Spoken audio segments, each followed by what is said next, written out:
ایک be be Ruqaiya, دوسری be be ام کلثوم۔ بی بی رقیہ رضی اللہ تعالیٰ عنہ کا جو ہے جنگ بدر کے موقع پر انتقال ہو گیا، اس واسطے حضرت عثمان غنی جنگ بدر میں شریک نہیں ہو سکے۔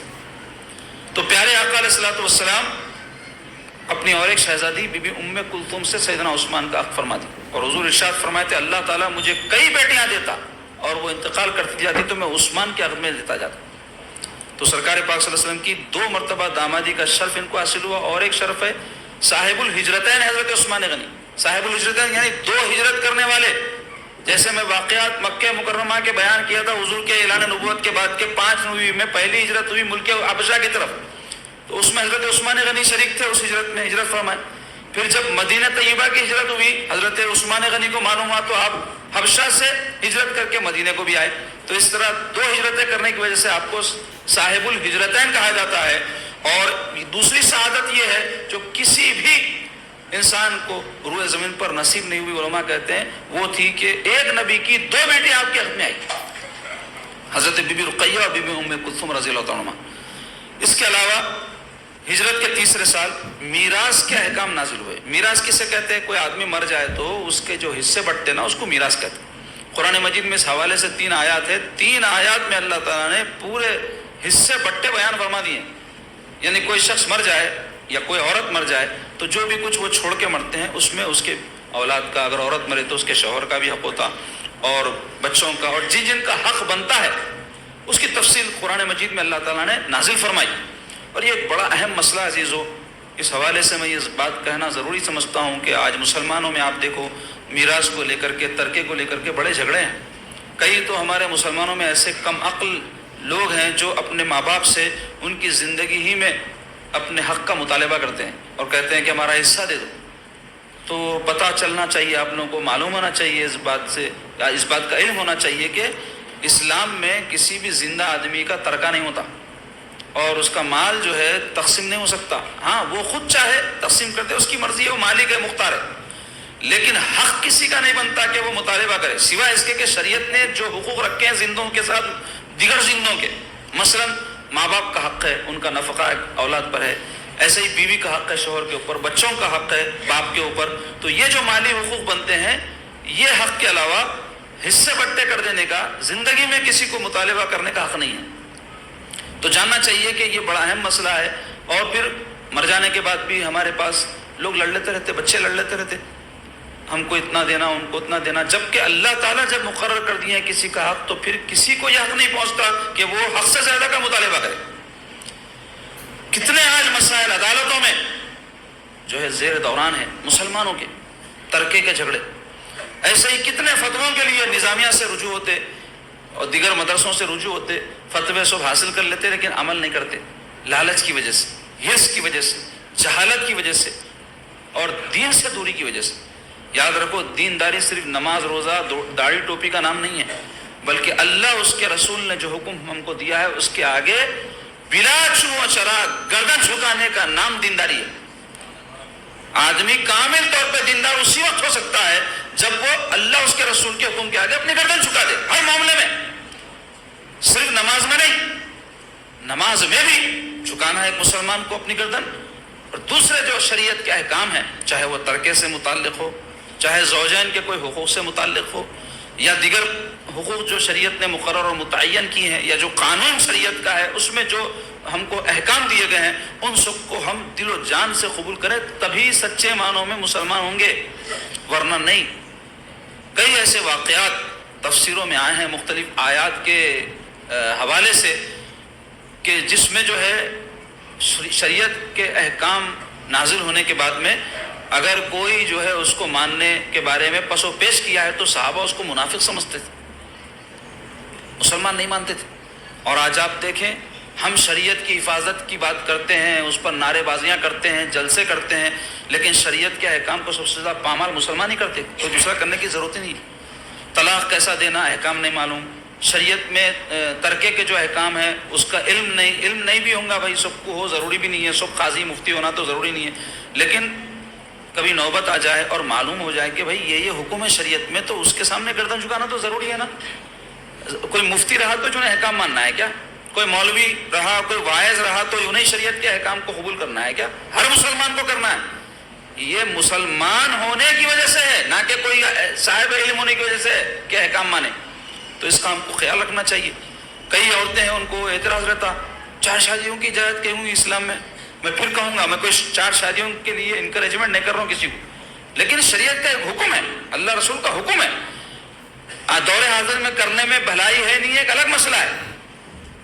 موجودہ حالات کو دیکھتے ہوئے اس کی طرف ترغیب دلانی چاہیے نہیں چاہیے ایک الگ مسئلہ ہے. لیکن کوئی چیز اللہ اس کے رسول نے حلال کر دی ہے تو قیامت تک حلال ہے، اور ہر ایک مسلمان کے لیے ضروری ہے کہ اس کے آگے گردن جھکائے.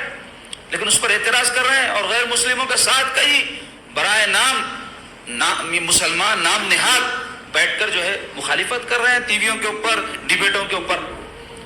تو اسلام سے خارج ہو جاتے اگر کوئی اللہ اس کے رسول کے حکم کے بارے میں اس طرح کا جو ہے عقیدہ اگر رکھتے ہیں.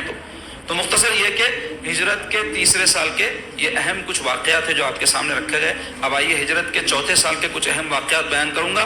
اس میں پہلا واقعہ ہے حادثہ رجی. حادثہ رجی یا سریہ رجی بھی کہتے ہیں اس کو، سریہ کہتے ہیں. ایسی جنگ سرکار کے زمانے میں لڑی گئی لیکن حضور شریک نہیں ہوئے، تو بعض سریہ بھی کہتے ہیں اس کو، بعض حادثہ بھی کہتے ہیں. ہوا یوں کہ عزل و قارہ نام کے 2 بالکل جنگجو اور جاہل قسم کے قبیلے تھے. تو ان کے پاس کا ایک کوئی نمائندہ سرکار کی خدمت میں آیا، آ کے بولا یا رسول اللہ ہمارے قبیلے والے اسلام قبول کر لیا، آپ اپنے صحابہ میں سے کسی کو ہمارے پاس جو ہے تعلیم کے لیے تربیت کے لیے بھیج دیجیے. تو پیارے آقا علیہ الصلوۃ والسلام حضرت عاصم ابن ثابت رضی اللہ عنہ سرکار کے ایک صحابی ہیں، ان کے ساتھ مزید 9 اور صحابہ کو اس قبیلے کے لوگوں کے تعلیم اور تربیت کے لیے عقائد اور اعمال سکھانے کے لیے روانہ فرمائے. تو یہ جو رجی ہے ایک مقام کا نام ہے. تو یہ عزل بخارا کے قبیلے وہاں اس سے آگے بستے تھے، لیکن یہ رجی کے مقام پر جب یہ صحابہ پہنچے تو یہ جو قبیلے اسفان وغیرہ کے جو مقام ہے اسفان و مکہ اس کے بیچ کے قبیلے کے جو لوگ تھے یہ لوگ غداری کر دیے اور ان 10 صحابہ کو جو ہے گھیر لیے اور قتل کرنے کا ارادہ کرے. تو وہ جیالے اللہ والے لوگ تھے، کسی سے ڈرتے تھوڑے ہی تھے اور تعداد دیکھ کے گھبرانا ان کی عادت نہیں تھی. تو فوری جو ہے صحابہ وہ مقابلے کے اوپر جو ہے کھڑے ہو گئے اور پہاڑوں میں چلے گئے اور وہاں سے پتھراؤ کرنے لگے. اب جنگی سامان تو ان کے پاس تھا نہیں اور تعداد بھی ان کی 10 تھی، کفار کی کثیر تعداد تھی. کوئی جو ہے مقابلہ بھی نہیں تھا کہ 10 لوگ جو ہے 100-200 آدمی سے کیسے مقابلہ کریں گے. لیکن پھر بھی یہ لوگ جو ہے ان سے پتھراؤ کے ذریعے سے مقابلہ کرنے لگے.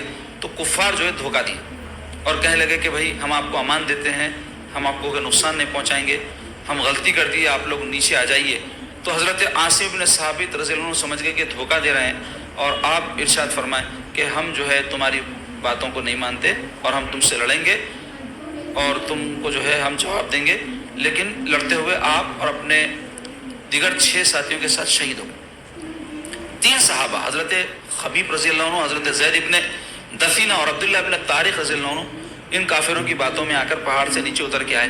تو نیچے آتے ہی بدعہدی کرتے ہوئے کفاروں لوگوں کو پکڑ کے جو ہے باندھنے لگے رسی سے. تو حضرت خبیب کیا کرے، ان لوگوں سے اپنے آپ کو چھڑا کر ہاتھا پائی کرنے لگے تو ان کو شہید کر دیا. زید ابن دسینہ اور عبداللہ ابن طارق رضی اللہ عنہ کو یہ لوگ پکڑ کے لے کے گئے اور مکے کے کافروں کو بیچ دیے. تو یہ صحابہ جو ہے اسی جنگ میں مکے کے کافروں کے کوئی رشتہ داروں کو قتل کیے تھے. تو بدلے میں ان کو قتل کرنے کے لیے مکہ لے جایا گیا اور وہاں حضرت زید ابن دسینہ رضی اللہ عنہ کو ابو سفیان نبی مسلمان نہیں ہوئے تھے، فتح مکہ کے بعد ہوئے نا مسلمان. تو یہ آ کر ان سے کہنے لگے زید ابن دسینہ رضی اللہ عنہ سے کہ اے زید اس وقت تمہارا آخری جو ہے مرحلہ ہے زندگی کا، تم سے ایک سوال کرتا ہوں اس کا جواب دو. اس موقع پر کہ تمہاری جان پہ بنائی ہے، اگر تمہاری جگہ تمہارے نبی محمد صلی اللہ علیہ وسلم کو رکھ دیا جائے اور تم کو ہٹا لیا جائے تو تمہارا کیا خیال ہے؟ تو یہ سنتے ہی زید ابن دسینہ ضرور کہنے لگے بدبخت یہ کیا کہتا ہے، میری جگہ میرے نبی کو رکھا جائے قتل کے لیے یہ تو دور کی بات ہے، میں تو چاہوں گا کہ میرے نبی کو کانٹا بھی نہ چبھے اور میری جان ان پر قربان ہو جائے. تو سارے کفار یہ بات سن کے ہش ہش کرنے لگے کہ یہ کیسی محبت ہے، یہ کیسی چاہت ہے ان لوگوں کی سرکار پاک صلی اللہ علیہ وسلم سے. تو مختصر یہ کہ اس واقعے کو حادثہ رجی یا سریہ رجی کہتے ہیں. رجی ایک مقام کا نام ہے. یہ ہجرت کے 4 سال کا واقعہ ہے. ہجرت کے چوتھے سال اسی سے ملتا جلتا اور ایک واقعہ ہوا، وہ تھا واقعہ بیر معونہ۔ بیر کہتے ہیں عربی میں کنویں کو، معونہ ایک مقام کا نام ہے، وہاں ایک کنواں تھا جس کا نام معونہ تھا، اس کی وجہ سے وہ علاقہ بیر معونہ کہلایا، اور وہاں پر 70 جو ہے قرہ یعنی علماء علامہ صحابہ کو شہید کیا گیا تھا۔ یہ بڑا اہم واقعہ ہے سیرت کا، بیر معونہ کا واقعہ۔ اور واقعہ یہ ہے کہ عامر ابن مالک نام کا ایک شخص جو بڑا بہادر تھا، عرب میں بڑا اپنی بہادری کی وجہ سے مشہور تھا، حضور کی خدمت میں آیا، اور اس کا لقب تھا کہ وہ ملاعب الاسنہ کے لقب سے مشہور تھا۔ ملاعب الاسنہ کے معنی نیزے کا ماہر، نیزوں سے کھیلنے والا۔ نیزہ ہتھیار تھا نا، ذرا سی غلطی کرے تو دھس جاتا، لیکن اتنا ماہر تھا کہ اس کے بارے میں مشہور تھا کہ یہ نیزوں کو چٹکیوں پہ چلاتا ہے۔ تو وہ بہادر تھا اور حضور کی خدمت میں آیا، حضور پاک صلی اللہ علیہ وسلم اس پر دعوت دین پیش کیے تو نہ مسلمان ہوا نہ انکار کیا۔ کہنے لگا کہ آپ ایک کام کیجئے، اپنے قبیلے کے چند پڑھے لکھے لوگوں کو آپ کے دین یعنی آپ کے دین کے پاس پڑھے لکھے لوگوں کو ہمارے قبیلے میں بھیج دیجئے، تاکہ وہاں پر وہ لوگ جو ہے ہمارے لوگوں کو دین سمجھا سکیں۔ تو سرکار پاک صلی اللہ علیہ وسلم فرمائے کہ مجھے جو ہے تمہارے جو قبیلے کے لوگ ہیں ان پر بھروسہ نہیں ہے۔ تو اس پر وہ کہنے لگا آپ فکر نہ کریں، آپ کے جو لوگ ہیں ان کو کوئی نقصان نہیں ہوگا، میں اس بات کا وعدہ کرتا ہوں۔ تو اس کے تیقن پر سرکار پاک صلی اللہ علیہ وسلم حضرت حرام ابن ملحان رضی اللہ عنہ کو 70 صحابہ پر ذمہ دار بنا کر دعوت دین، تبلیغ دین اور تعلیم دین کے لیے یہ جو قبیلے وہاں پر کفار کے بستے تھے نجد میں، ان کی طرف جو ہے روانہ فرمائے۔ تو یہ لوگ بیر معونہ کے پاس جب پہنچے تو حضرت حرام ابن ملحان رضی اللہ عنہ اپنے ساتھیوں سے جو 70 قرہ صحابہ تھے، عالم، اس زمانے میں علماء کو قرہ کہتے تھے، تو قرآن جس کو جتنا زیادہ پڑھنا آتا تھا اتنا بڑا وہ عالم ہوتا تھا، کہ قرآن ہماری طرح نہیں پڑھتے تھے لوگ، ہر قرآن کی آیت کا معنی مفہوم سمجھ کر پڑھتے تھے، اس کے احکام سمجھ کر سرکار سے سیکھتے تھے، اس واسطے ان کو قرہ کہا جاتا، مطلب عالم۔ تو ہوا یہ کہ سرکار کے یہ صحابی جو ذمہ دار تھے ان لوگوں کے، حرام رضی اللہ عنہ، یہ اپنے ساتھیوں سے کہے کہ دیکھو میں جو اس قبیلے کا سردار ہے عامر ابن طفیل، جو عامر ابن مالک کا رشتہ دار تھا، اس کے یہاں جاتا ہوں اور سرکار پاک صلی اللہ علیہ وسلم نے خط دیے تھے ان کو، وہ دعوتی خط میں اس کو پہنچاتا ہوں، پھر میں تم لوگوں کو کسی سے اطلاع کرواؤں تب تم لوگ چلے آنا۔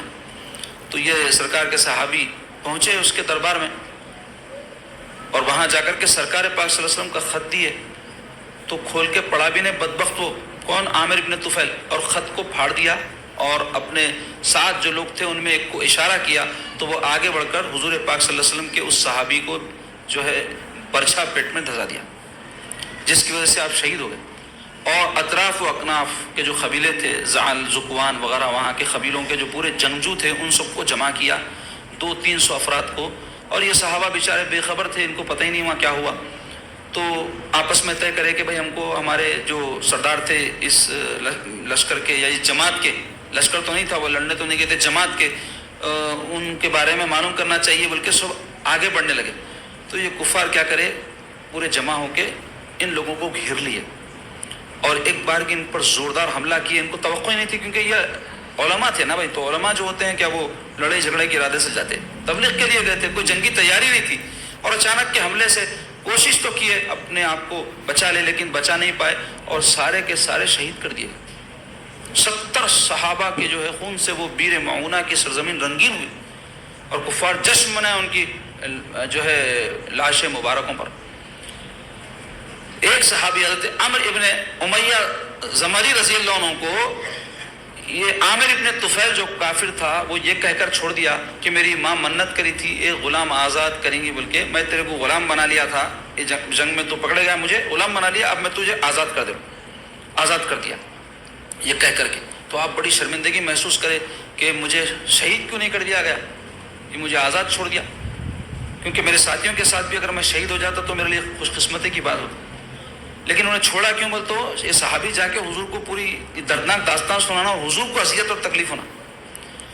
تو مختصر یہ کہ وہ صحابی حضرت عمر ابن امیہ زمری رضی اللہ عنہ وہاں سے نکلے اور بڑے غمزدہ ایک مقام پر پہنچے، تو وہ ایک درخت کے نیچے ایک قبیلے کے دشمن قبیلے کے 2 لوگ سو رہے تھے، اور حضور نے ان دونوں کو امان دے رکھی تھی۔ حضرت عمر ابن امیہ رضی اللہ عنہ کو یہ بات پتہ نہیں تھی، تو وہ کیا کیے، جا کے غصے میں پھپڑے ہوئے تھے، اپنے 70 صحابیوں کی شہادت دیکھے ہوئے تھے، تو دل میں جو ہے ان کے جوش تھا بدلے کا، تو پتھر اٹھا کر ان لوگوں کے سروں پہ ڈال دیے، نیند کی حالت میں وہ لوگ قتل ہو گئے۔ تو چونکہ ان کو امان دی ہوئی تھی حضور نے، تو یہ بات مناسب نہیں تھی، اور مدینہ شریف جا کر ساری رودات سنائے واقعہ بیر معونہ کی۔ سرکار پاک صلی اللہ علیہ وسلم کو سن کر بڑا غم ہوا، اور سیرت کی اور بلکہ حدیث شریف کی، بخاری شریف وغیرہ میں بھی یہ روایت آئی ہے، حضور کو اتنا غم ہوا، اس واقعے سے اتنا غم ہوا کہ پیارے آقا علیہ الصلوۃ والسلام 1 مہینے تک نماز فجر میں ان کفاروں کے لیے لعنت بھیجتے رہے اور بد دعائیں فرماتے رہے، کیونکہ 1 2 نہیں 70 صحابہ، وہ بھی ایسے زبردست قرآن کے عالم، ان کو جو ہے دھوکے سے قتل کر دیا گیا، شہید کر دیا گیا۔ تو اب یہ 2 افراد جو حضرت عمر ابن امیہ زمری رضی اللہ عنہ نے قتل کر دیے تھے، ان کے خون بہا کے لیے بات کرنے سرکار پاک صلی اللہ علیہ وسلم قبیلہ بنو نذیر، جو یہود کا قبیلہ تھا، جس کے بارے میں بیان کیا آپ سے کہ مدینہ شریف میں 3 قبیلے یہودیوں کے بڑے بڑے بستے تھے، بنو قینقاع، بنو نذیر اور بنو قریظہ۔ تو بنو قینقاع کو تو جو ہے جنگ بدر کے بعد سرکار پاک صلی اللہ علیہ وسلم شہر بدر فرما دیے تھے۔ اب یہ دوسرا قبیلہ تھا بنو نذیر، اس کے باوجود کہ سرکار پاک صلی اللہ علیہ وسلم یہ اہل کتاب ہونے کی وجہ سے یہودیوں سے بڑا اچھا سلوک فرماتے تھے، لیکن یہ بدبخت ہمیشہ حضور کے ساتھ سازشیں کرنا، حضور پاک صلی اللہ علیہ وسلم کو نقصان پہنچانے کی کوششیں کرنا، یہ ان کا معمول تھا۔ تو سرکار پاک صلی اللہ علیہ وسلم وہ 2 جو افراد قتل کر دیے گئے تھے، ان کے خون بہا کے سلسلے میں کہ کتنا خون بہا ان کو دینا چاہیے، اس زمانے میں طریقہ تھا، یا تو قتل کرنے پر سزا کے طور پہ قصاص کہتے ہیں، قتل کرنے والے کو قتل کر دیا جائے، قتل کرتے تھے، یا پھر خون بہا ادا کر دیتے تھے۔ تو طے ہوتا تھا کہ ایک آدمی کی جان کی کیا قیمت دینی چاہیے۔ تو گفت و شنید کے لیے پیارے آقا علیہ الصلوۃ والسلام اس قبیلے میں، قبیلہ بنو نذیر میں تشریف لے گئے۔ تو یہود پلاننگ کر کے رکھے تھے کہ حضور علیہ الصلوۃ والسلام جب بات چیت کرنے کے لیے تشریف لائیں گے تو ہم ان کو ایک دیوار کی آڑ میں بٹھائیں گے، اور اوپر سے ایک شخص جو ہے وزنی پتھر حضور پر گرا دے۔ یہ پلاننگ کر کے رکھے تھے، لیکن اللہ تبارک و تعالیٰ نے اپنے پیارے حبیب کو وحی کے ذریعے اس کی خبر دے دی۔ سرکار پاک صلی اللہ علیہ وسلم تشریف لے جا کر حضرت ابوبکر عمر رضی اللہ عنہ ساتھ تھے، تشریف فرما ہوئے، پھر اچانک حضور اٹھے۔ سب حیران ہیں، حضور کی عادت نہیں تھی، بڑے وقار کے ساتھ تشریف لے جاتے تھے، بڑے اطمینان کے ساتھ تشریف لے جاتے تھے، کبھی بھی حضور جلد بازی نہیں فرماتے تھے، اور جلد بازی نہ کرنا سرکار کی سنت ہے۔ اور حکم کیا ہے کہ نماز جیسی نماز کہ جس کے ایک ایک لمحہ ہم کو نصیب ہو تو ثواب ہے نا بھائی۔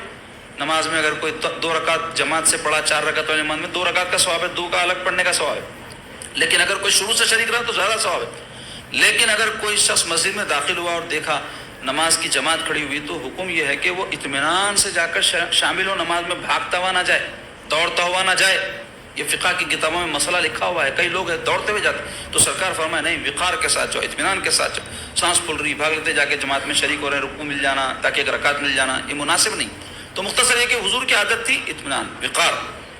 تو مگر اس وقت سرکار پاک صلی اللہ علیہ وسلم جلدی میں اٹھے اور اشارہ کہتے ابوبکر عمر رضی اللہ عنہ کو، آپ بھی چلو۔ نکل گئے، صحابہ حیران، یا رسول اللہ بات چیت پوری نہیں ہوئی، آپ تشریف لائے؟ تو حضور فرمائے مدینے چلو۔ مدینہ شریف تشریف لے جانے کے بعد حضور فرمائے کہ ان لوگوں کا یہ منصوبہ تھا، اور ہم کو قتل کرنے کی یہ پوری پلاننگ کر لیے تھے، اللہ تعالیٰ مجھ کو اس بات کی وحی کے ذریعے خبر دے دیا ہے۔ اور حضور پھر قبیلہ بنو نذیر کو یہ اطلاع کروا دیے کہ تم لوگ عہد شک نہیں کیے، وعدہ توڑ دیے، تم سے جو ایگریمنٹ تھا ہمارا، تمہاری اس حرکت کی وجہ سے وہ ایگریمنٹ ختم ہو گیا، لہٰذا تم لوگ مدینہ شریف چھوڑ کے چلے جاؤ۔ تو وہ لوگ پہلے تو راضی ہو گئے تھے، لیکن بعد میں عبداللہ ابن ابی منافق جا کے ان کو کہنے لگا، کہیں کو چھوڑ کے جاتے تم لوگ؟ تمہارے پاس اتنی جو ہے طاقت ہے، اتنے فوجی ہیں، اتنے ہتھیار ہے، اور ہم بھی ہیں تمہارے ساتھ، فکر مت کرو، میں مدد کر دوں تمہاری، میں اتنے سو لوگ لاؤں گا تمہاری مدد کے لیے، اگر محمد صلی اللہ علیہ وسلم تم پہ حملہ کریں گے تو وہ بیوقوفاں جو ہے اس کے چڑھاوے میں آ گئے، اور کہنے لگے ہم نہیں چھوڑ کے جاتے، اب کیا کرتے کر لو۔ تو سرکار پاک صلی اللہ علیہ وسلم کیا کیے، مدینہ شریف کے مضافات میں ان کے بستیاں تھیں یہود کی، تو اس بستی کو جو ہے گھیر لیے، تو وہ قلعے تھے ان کے، اس میں وہ بڑے محفوظ تھے، تو سمجھے کہ کچھ نہیں ہوتا۔ تو 15 دن تک حضور جو ہے محاصرہ فرمائے، تو ان لوگوں کی ہمت ٹوٹ گئی، اور جو عبداللہ ابن ابی ان کو وعدہ کیا تھا وہ وعدہ پورا نہیں کرا، دھوکہ دے دیا ان کو، اور مدد کے لیے آیا نہیں۔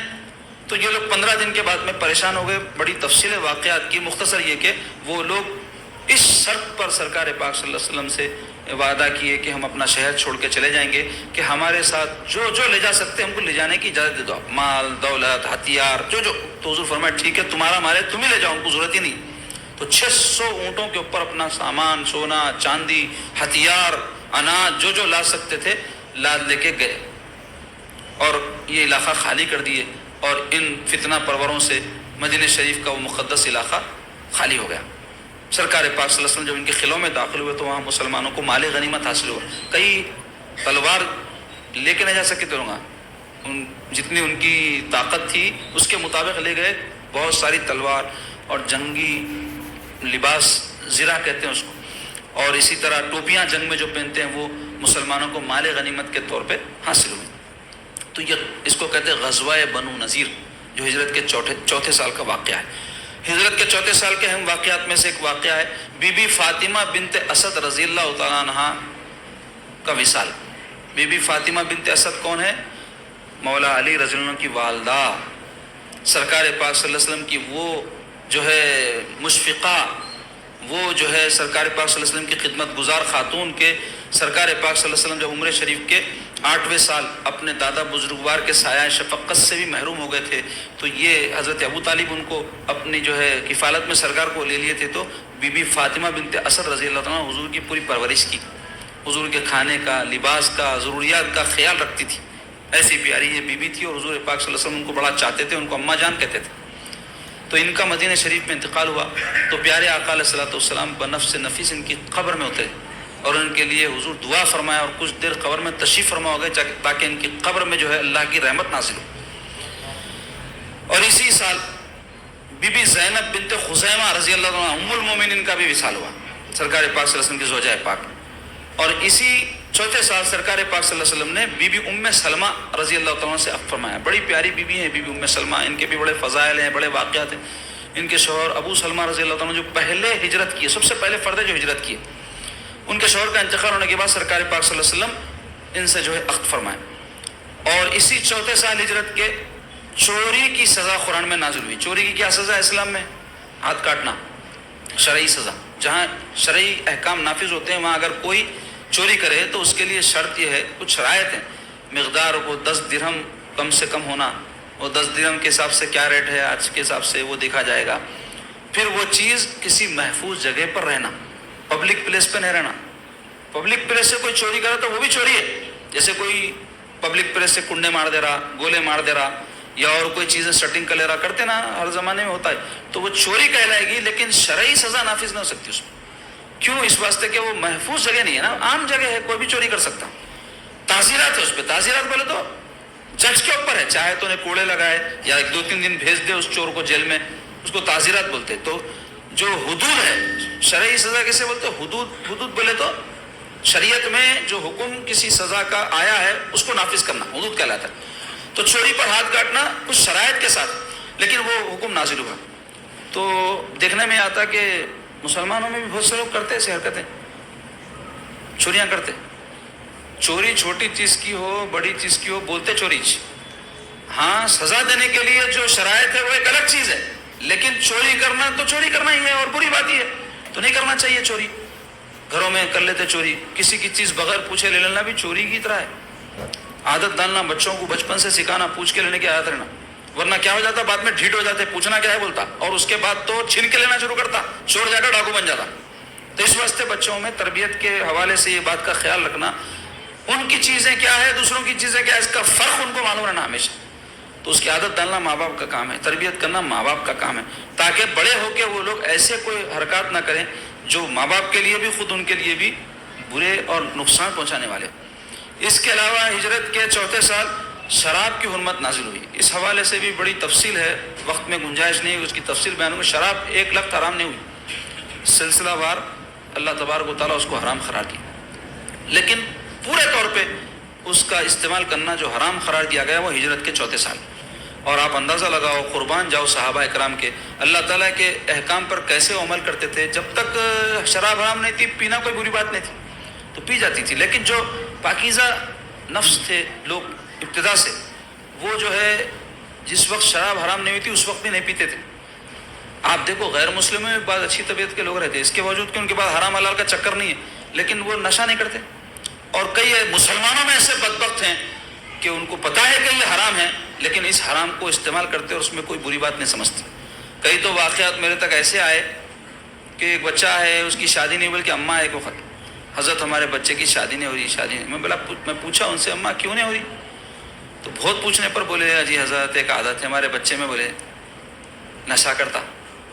تو میں بولا ہاؤ بھائی نشہ کرتا تو لوگوں کو معلوم ہو جا رہا ہوں گا، محلے میں آ کے دریافت کرتے معلوم ہے نا بچہ نشہ کرتا، چھپنے والی چیز ہے، لڑکڑا دے آتا تو معلوم ہی ہو جاتا، بات یہ چھپ نہیں سکتی.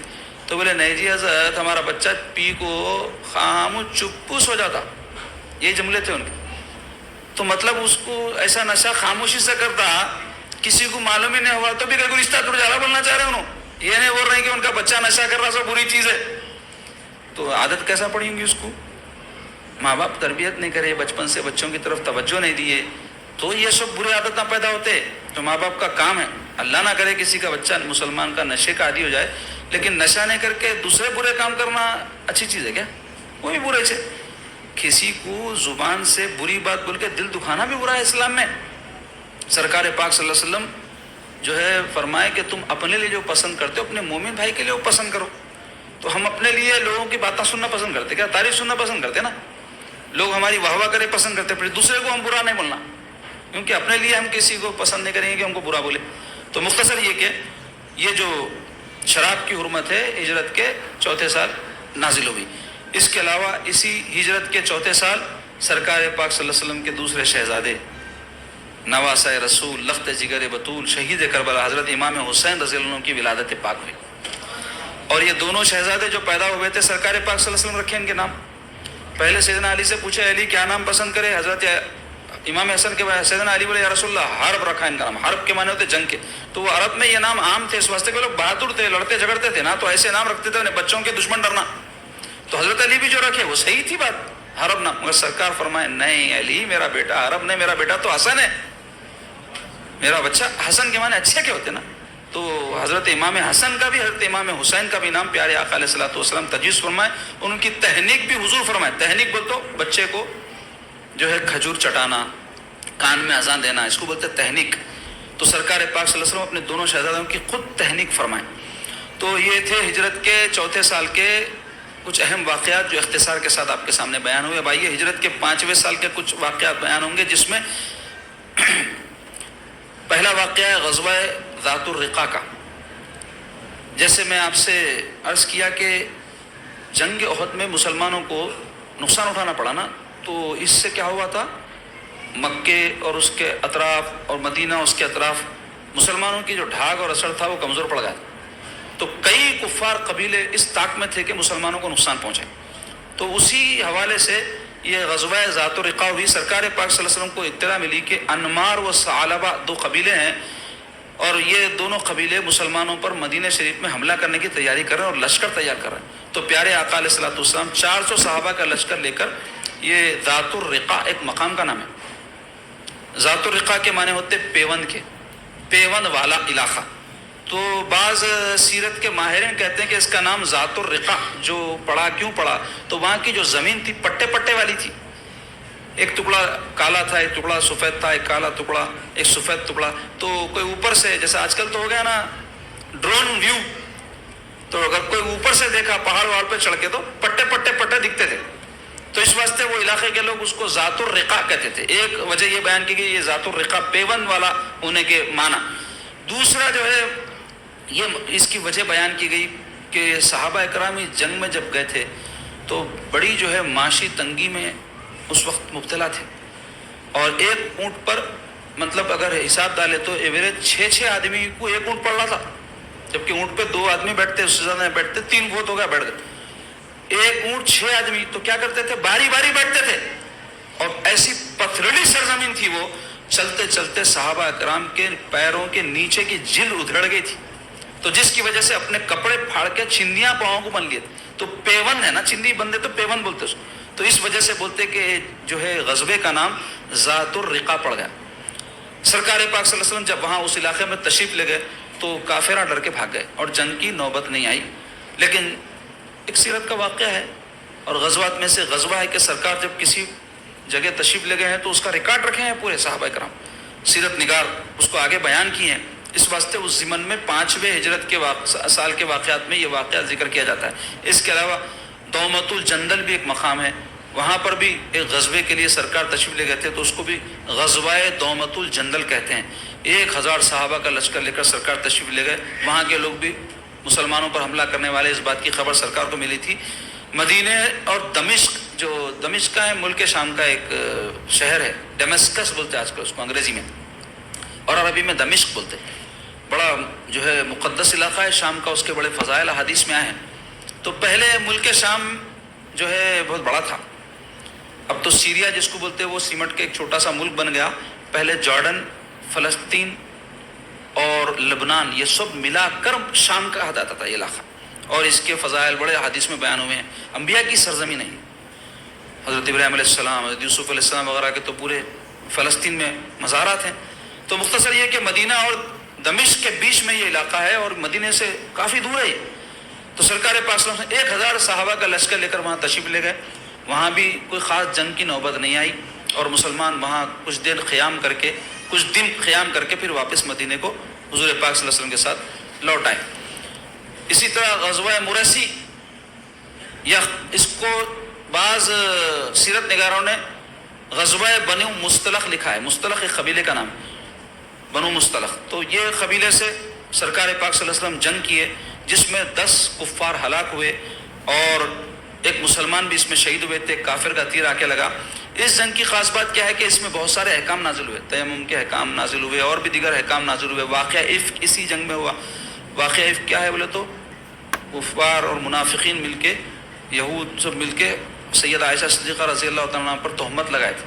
اس حوالے سے سورہ نور میں اللہ تعالیٰ ان کی برات اور ان کی برکت اور ان کی فضیلت کیا ہے نازل فرمائے۔ قرآن کی آیات سے بی بی کی فضیلت ثابت ہے، سید عائشہ صدیقہ رضی اللہ تعالیٰ عنہ کی۔ تو اس جنگ میں کثیر مال غنیمت مسلمانوں کو حاصل ہوا، 700 کفار قیدی بنائے گئے تھے اس جنگ میں۔ تو یہ ہے غزوہ مریسی۔ اب آئیے ہجرت کے 5ویں سال کا سب سے اہم ترین واقعہ، اور تاریخ اسلام کے حوالے سے، سیرت النبی صلی اللہ علیہ وسلم کے حوالے سے بڑا اہم ترین واقعہ ہے، وہ واقعہ ہے جنگ خندق۔ جنگ خندق کو جنگ خندق اس واسطے بولتے ہیں کہ اس جنگ میں مدینہ شریف میں خندق کو کھودی گئی تھی۔ خندق کسے بولتے ہیں؟ گڑھے کو بولتے ہیں۔ خندق کیوں کھودی گئی تھی؟ اس واسطے کہ کفار کا اتنا بڑا لشکر تھا کہ 10,000 کا لشکر تھا، اور اتنے بڑے لشکر سے دو بدو مقابلہ مشکل تھا، کیونکہ مسلمانوں کی تعداد جو ہے 3,000 تھی۔ تو 3,000 کی تعداد 10,000 کے لشکر سے ٹکرائے، جنگی حکمت عملی کے خلاف کی بات تھی۔ تو سرکار پاک صلی اللہ علیہ وسلم اس بات کو پسند فرمائے تھے کہ ہم مدینے میں رہ کر ان سے لڑیں گے۔ تو مدینہ شریف کے 3 طرف ایسے تھے کہ ایک طرف کھجوروں کے باغ تھے، جس طرف سے کوئی بھی مدینے پر اوپن اٹیک نہیں کر سکتا تھا، اور باقی 2 طرف لوگوں کے گھر تھے، تو اس وجہ سے بھی ادھر سے اٹیک نہیں ہو سکتا تھا۔ ایک حصہ ایسا تھا مدینہ شریف کا جدھر سے کھل کر حملہ دشمن کر سکتا تھا۔ تو سرکار پاک صلی اللہ علیہ وسلم صحابہ کو بلا کر مشورہ جب کیے، تو حضرت سلمان فارسی رضی اللہ عنہ، جو فارس کے ایک صحابی ہیں، فارس ایران کے علاقوں کو کہتے ہیں، وہ عربی نہیں ہیں، تو وہ پیارے آقا علیہ الصلوۃ والسلام کی خدمت اقدس میں عرض کیے، یا رسول اللہ، ہمارے یہاں فارس میں، ایران میں جب جنگیں ہوتی ہے اور بڑا لشکر اگر چھوٹے لشکر پر حملہ کرے تو وہاں ہم لوگ کیا کرتے ہیں؟ گڑھا کھود دیتے بڑے بڑا، تاکہ انہوں بڑی فوج کے ساتھ ایک بار کی حملہ نہیں کر سکنا، ان کی طاقت ایک ساتھ فورس ہم پر آنا نہیں۔ تو اگر آپ مناسب خیال فرمائیں تو آپ بھی اس حکمت عملی کو اختیار فرمائیں۔ تو سرکار پاک صلی اللہ علیہ وسلم کے مشورے کو پسند فرمائیں۔ جبکہ عرب کے لوگوں کی ایک عادت ہے کہ وہ جنگوں میں جو ہے اس طریقے سے جنگیں نہیں لڑتے، وہ دو بدو ہینڈ ٹو ہینڈ فائٹ کے قائل ہیں، بہادر لوگ ہیں نا بھائی، جنگجو لوگ ہیں، تو یہ سب سوچتے نہیں، جو ہوتا ہوں تو سامنے والے سے لڑ لو۔ لیکن سرکار پاک صلی اللہ علیہ وسلم ان کا مشورہ قبول فرما کے دنیا کو، بلکہ امت مسلمہ کو یہ جو ہے اسوہ عطا فرمائے کہ کوئی خاص اصول کا مسلمان پابند نہیں ہوتا سوائے اللہ اس کے رسول کے حکم کے، اور دنیاوی معاملات میں ضرورت پڑنے پر مصلحت اور حکمت کو کہیں سے حاصل کر سکتا ہے تو مسلمان کا کھویا ہوا خزانہ ہے، اور مسلمان اس سے سیکھنا۔ کئی ہمارے لوگ ایسے ہیں کہ غیر قوموں کے بہت سی اچھی چیزیں ہیں، سائنس کے حوالے سے لے لو آپ، اور ٹیکنالوجی کے حوالے سے لے لو، اس کی طرف زیادہ توجہ نہیں کر رہے، جس کے نتیجے میں آج دیکھو آپ، قوم مسلم بہت پیچھے پڑ گئی، قوت نافذہ آج ساری غیر قوموں کے ہاتھ میں، پورا دنیا میں طاقت اور پاور ان کے ہاتھ میں، اور قوم مسلم خالی اپنے آپس کے جھگڑوں میں پڑی ہوئی ہے۔ خیر اس حوالے سے گفتگو کروں تو بات لمبی ہو جائے گی، تو مختصر یہ کہ 10,000